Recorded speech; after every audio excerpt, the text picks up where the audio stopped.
Welcome to the Rebel Movement podcast. I'm your host, Haley Barnes, and today's episode is a really exciting one because we're going to be talking about how to show up, how to stand out, and how to sell out on social media.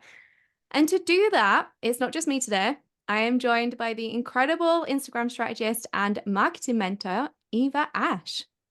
Hello, hello. I am so happy to be here. I self-identify as a rebel, so I can't wait to talk to you guys. So thankful to be here. How are you? I love that. I love that you've already said, I can't wait to be here. I'm a rebel. That's perfect. I'm good. It's a pleasure to have you on here. I'm so excited for this chat because it's such a big conversation at the moment between Yeah. everyone that I speak to. And even just like internally, it's something that I battle a lot. So, first of all, do you want to just intro yourself a little bit? Because obviously, I know you personally and everything you do, but I would love everyone to get to know you a little bit and how you kind of got to where you are now as an Instagram specialist. Yeah, absolutely. Well, first of all, I'm a Canadian living in Mexico, so I am a total travel junkie. And as soon as I left university, I got right into outside sales, and I totally loved outside sales. I loved connecting with people. I love the relationships, but marketing has always been where my heart's at. So when I was 30 years old, I sold all my stuff. I gave up my rent controlled apartment in Vancouver and I moved to Spain and I started my own little social media management company. And at the time, I kind of poked around here, poked around there.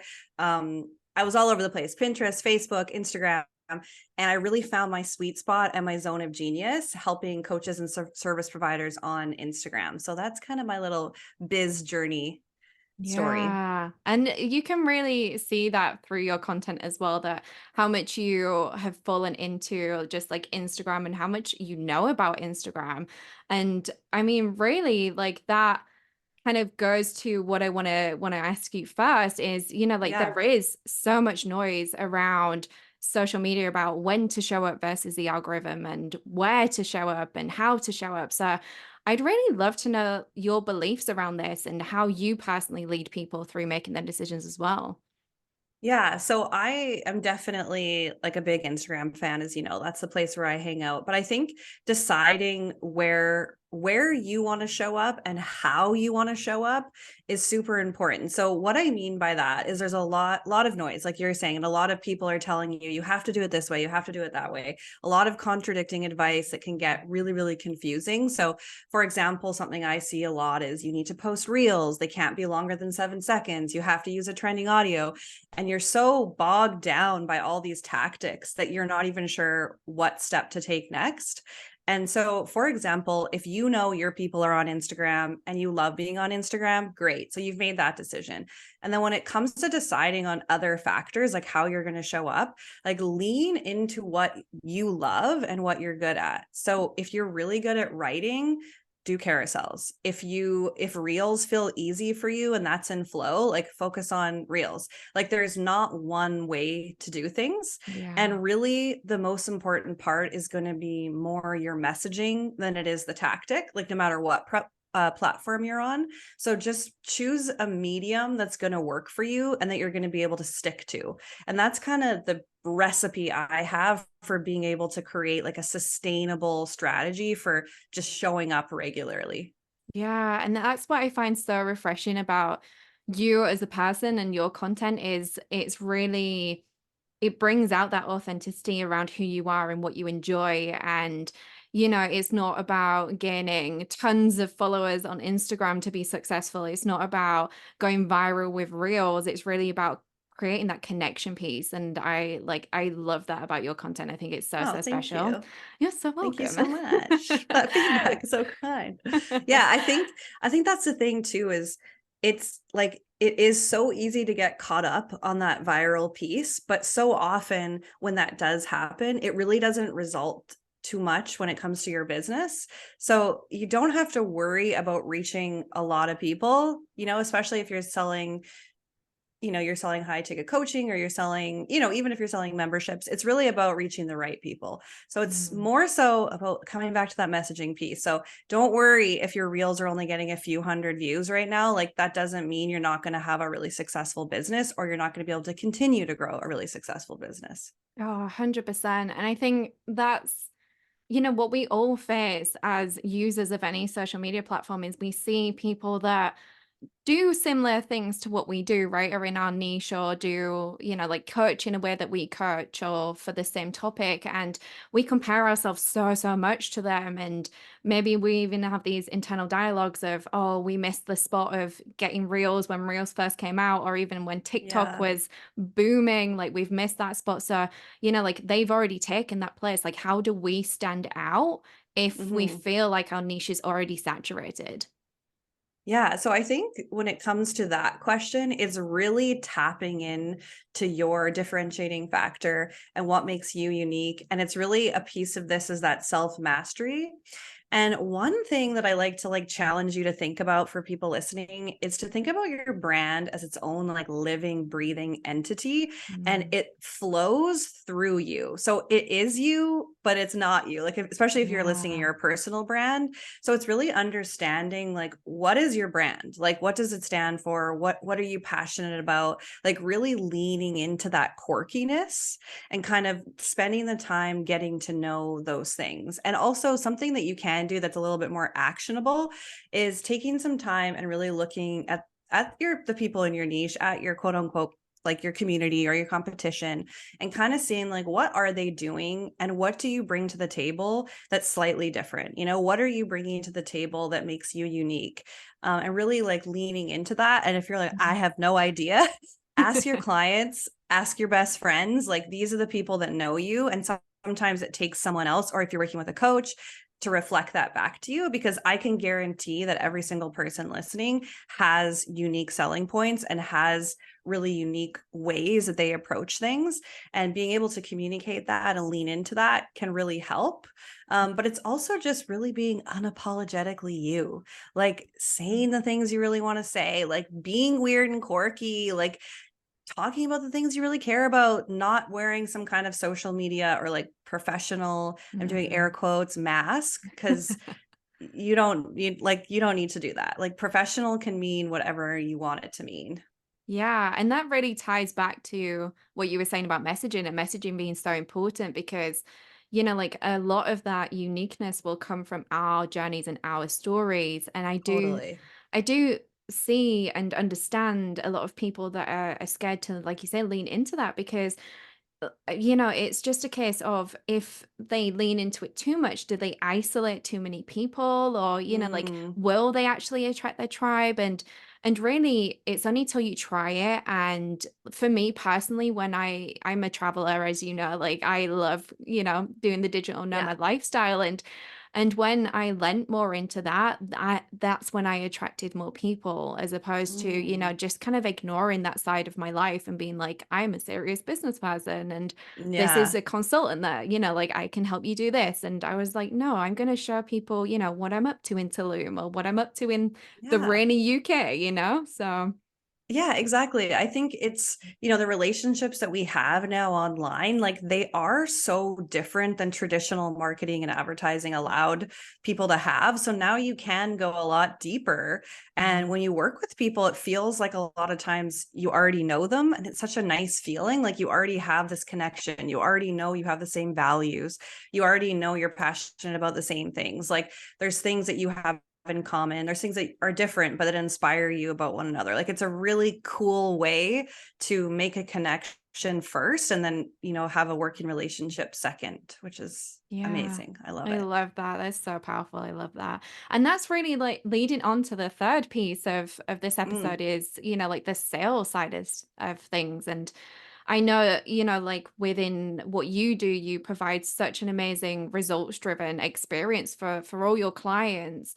And I think again, people sometimes get lost in that piece of showing up. They may get in the rhythm of showing up, they may get in the rhythm of their messaging, but really just how to then convert that into actual sales and be able to monetize social media instead of just using it on that more hobby-esque basis.